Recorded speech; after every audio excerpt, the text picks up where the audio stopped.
one of the first animals I started with, and my favorite is actually the bearded dragon. So I'm going to bring one out here for a second. Now this is my little buddy Griffin. And Griffin here, he's a bearded dragon. You can give him a pet if you want on his back.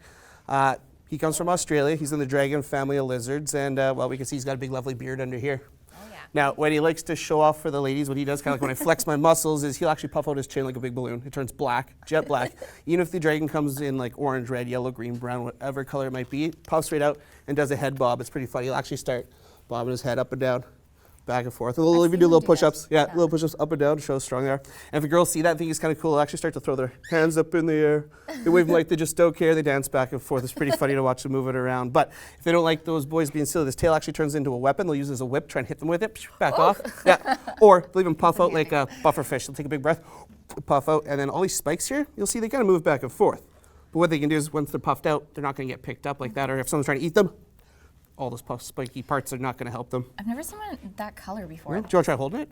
Yeah. The best thing is just support the front legs and the back legs there. I've actually held one of these. Yeah? So I'm not too scared of these guys. Yeah, Griffin's been with us for about 6 months. He was a surrender that came in. The kids got him when they were like 12 or 13. Now they're off in high school, got their license, playing with their boyfriend or girlfriend, whichever it was. And now mom and dad felt a little bad that Griffin was just sitting in the basement. Yeah, you needed somebody to care for you. So yeah, he's come with us. He comes out to schools, daycares, birthdays, all sorts of special events, educating people on how to take care of them. And they're a little bit to get started with. They're like a little bit of money because they do need a larger enclosure. They eat quite a bit. But once they're set up, it's not too bad. And we'll do a little focus on these guys a little bit later on a creature feature, sort of how to take care of them, the ins and outs of them. Yeah, they're pretty popular pet. They are very popular. They live like 15 to 20 years if they are taken care of properly. For breakfast, do you think you had a big plate of bacon, eggs, and toast like I did?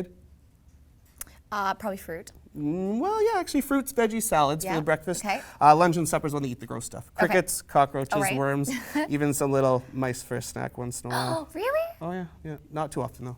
Okay. In the summer, I actually take him to the park. He's got a little leash and a collar, try to walk him like a puppy, but people just point and laugh because they got a lazy lizard on a leash not doing anything. So often what I'll do is I'll pick him up, and like my parrots, like a pirate's got their bird, I got my bearded dragon on the shoulder, walk around the park for a little bit. But after a bit, if he gets bored, especially wearing a hat, I find he usually often ends up on my head for a better view. Keeps you warm. Yeah, and then people definitely point and laugh, and I gotta hope he doesn't poop and make a mess while he's up there. So, yeah, we'll put him back in his little box down here for a second.